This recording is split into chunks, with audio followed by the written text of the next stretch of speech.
छात्रों, आज हम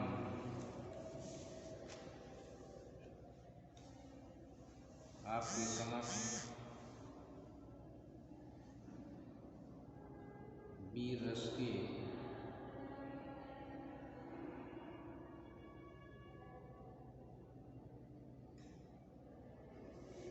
चर्चित कवि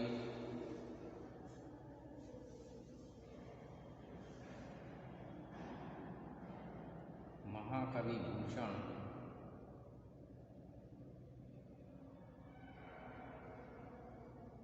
की प्रस्तुत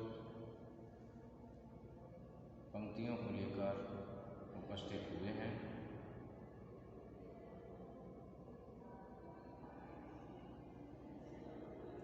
महाकवि भूषण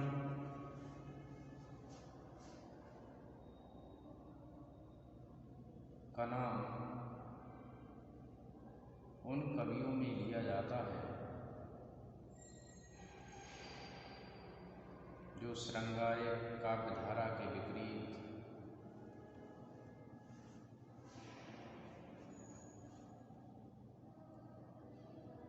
खोज और क्रांति की कविताएं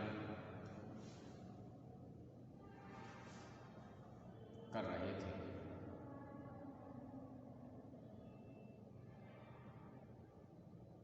आपने छत्रपति शिवाजी और छत्रसाल महाराज के आश्रय में रहकर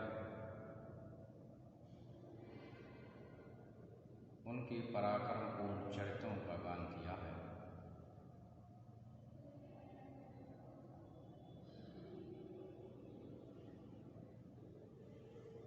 ऐसी ही ये कविता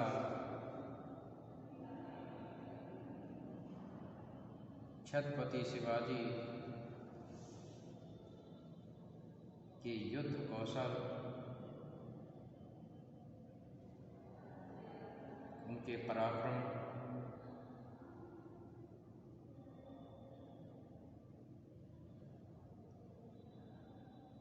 आदि को प्रदर्शित करती है।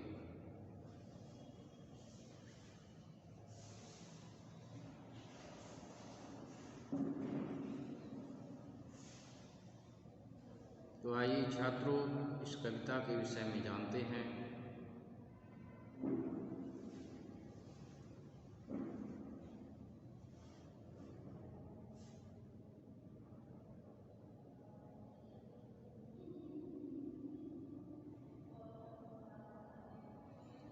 साजी चतुरंग सैन्य अंग में उमंग धारी, साजी चतुरंग सैन्य अंग में उमंग धारी, सर जैसे बाजी जंग जीता न चलत है।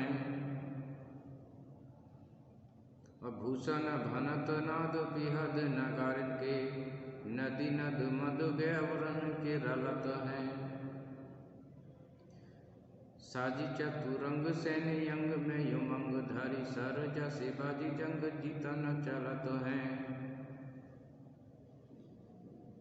एल फैल खेल वैल खलक में गैल गैल, एल फैल खेल वैल खलक में गैल गैल, और गजन की ठैल पैल शैली उसलत है। साजी चतुरंग सैन्य अंग में उमंग धरी, सर जैसे बाजी जंग जीता न चलत है। और तारा सुतरनी धूरी धारा में लगती जिम, तारा सुतरनी धूरी धारा में लगती जिम, थारा पर पारा बारियों हलत है। साजी चतुरंग सैन्य अंग में उमंग धारी, सर जैसे बाजी जंग जीता न चलत है। कि साजी चतुरंग सैन्य, साज माने सज कर, चतुरंगनी सेना। चार प्रकार की सेना मानी जाती है: रथ पर सवार, हाथी पर सवार, घोड़े पर सवार और पैदल सैनिक। तो चतुरंगनी सेना इसको बोलते हैं। कि साजी चतुरंग सैन माने सेना, अंग में उमंग धरी, ये उनकी जो सेना है वो अपने अंग प्रत्यंग में उत्साह और उमंग को धारण करके सर जा शिवाजी जंग जीतन चलत है। छत्रपति शिवाजी के साथ जंग जीतने के लिए चल पड़ी है कि भूषण भनत नाद बिहद नगारन के नदी नद मद गैब रन के रलत। कि भूषण कहते हैं कि भनत माने सुनकर, नाद माने नाद को, बेहद नगारन के। जब उनकी चतुरंगनी सेना उनके साथ जा रही है तो बड़े बड़े नगाड़े बजाए जा रहे हैं और उन नगाड़ों के नाद को सुनकर नदी और नद कहते हैं बर्फ के लिए, नदी नद मद गैब रन के रलत हैं, अर्थात बर्फ के पहाड़ भी गिरने लगे हैं। मद गैब रन के रलत हैं और गैबरन कहते हैं हाथियों के लिए कि हाथियों के मस्तक पर जो मद होता है वह जो है रलने लगा है, अर्थात उनके मस्तक से मद का स्राव होने लगा है। कि ऐल फैल खैल वैल खलक में गैल गैल। कि हर तरफ ऐल फैल खैल वैल, हर तरफ उनकी सेना के चलने से ऐल फैल खैल वैल अर्थात खलबली मच गई। खलक में गैल गैल, खलक कहते हैं संसार के लिए और गैल गैल कहते हैं रास्ते के लिए। कि संसार के हर रास्ते पर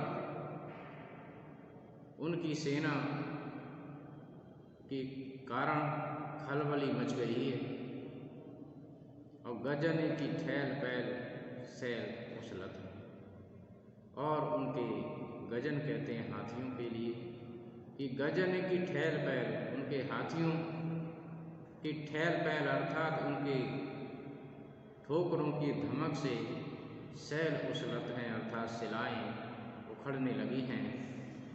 ऐसा दृश्य भूषण ने प्रस्तुत किया। और आगे कहते हैं कि तारा सो तरनी धूरी धारा में लगत जिम। तारा सो अर्थात तारा बहुत छोटा सा दिखाई देता है। तरनी कहते हैं सूर्य के लिए। धूरी धारा में चतुरंगनी सेना के चलने से जो धूल उड़ रही है, धूरी धारा में लगत जिम, ऐसा लग रहा है वो धूल के गुबार में ऐसा लग रहा है कि धारा पर पारा पारा बार यूं हलत है। जैसे कि पारावार कहते हैं समुद्र के लिए, ऐसा लग रहा है जैसे कि समुद्र में कोई थाल जो है बार बार हिल रहा हो, ऐसा दृश्य जो है प्रतीत हो रहा है। तो इस प्रकार से महाकवि भूषण ने अपनी इस कविता के माध्यम से छत्रपति शिवाजी के पराक्रम और युद्ध वीरता को प्रदर्शित किया है। और उस समय चतुरंगनी सेना जो है का विशेष महत्व होता था और उनमें विशेष रूप से हाथियों का भी महत्व होता था, क्योंकि हाथियों पर सवार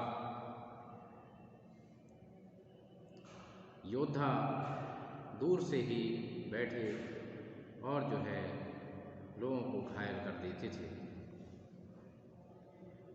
चतुरंगनी सेना में रथ, हाथी, घोड़े और पैदल इन तीनों का ही अपना महत्व है। महाकवि भूषण ने छत्रपति शिवाजी के युद्ध कौशल का अनेक सा चित्रण किया है। आपने इस कविता में अतिशयोक्ति पूर्ण चित्रण आपने किया है। इस प्रकार की कविता है कि उसको पाठ करते और सुनते ही लोगों में एकदम जोश आ जाता है। वीरतापूर्ण इस कविता में ये ऐल फैल खैल वैल खलक में गैल गैल गजन की ठैल पैल सैल उसलत हैं, अर्थात हाथियों की ठोकरों के कारण हर तरफ पहाड़ की पहाड़ जो है गिरने लगे हैं, हर तरफ खलबली मच गई है, ऐसा दृश्य जो है कवि ने प्रस्तुत किया है। जो कि एक सूर्य इतना विशालकाय होता है, बड़ा होता है, और वह भी जो है तारा सा तरन अर्थात तारे के समान छोटा सा दिखाई दे रहा है, और ऐसा लग रहा है धूल के समुद्र में थार की भांति हिलता हुआ वह दिखाई दे रहा है। तो इस प्रकार से कवि ने छत्रपति शिवाजी के पराक्रम पूर्ण चरित्र को इसमें प्रस्तुत किया है। इसमें अतिशयोक्तिपूर्ण अलंकार को विशेष रूप से देखा जा सकता है, और अतिशयोक्ति के साथ साथ अनुप्रास अलंकार भी देखने को मिलता है, और उपमा अलंकार भी देखने को मिलता है। तारा सु तरनी में उपमा अलंकार देखने को मिलता है। कवि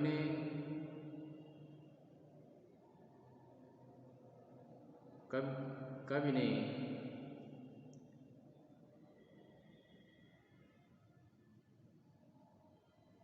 खलक जैसे फारसी के शब्दों को भी इसमें स्थान दिया है, और आपने पद मैत्री के लिए ऐल फैल खैल वैल खैल पैल जैसे ध्वन्यात्मक शब्दों की अभिव्यंजना की है, जिस कारण से कविता में ध्वन्यात्मक सौंदर्य भी वृद्धि हुई। तो मैं समझता हूँ छात्रों, यह आपने इसको समझा होगा। धन्यवाद।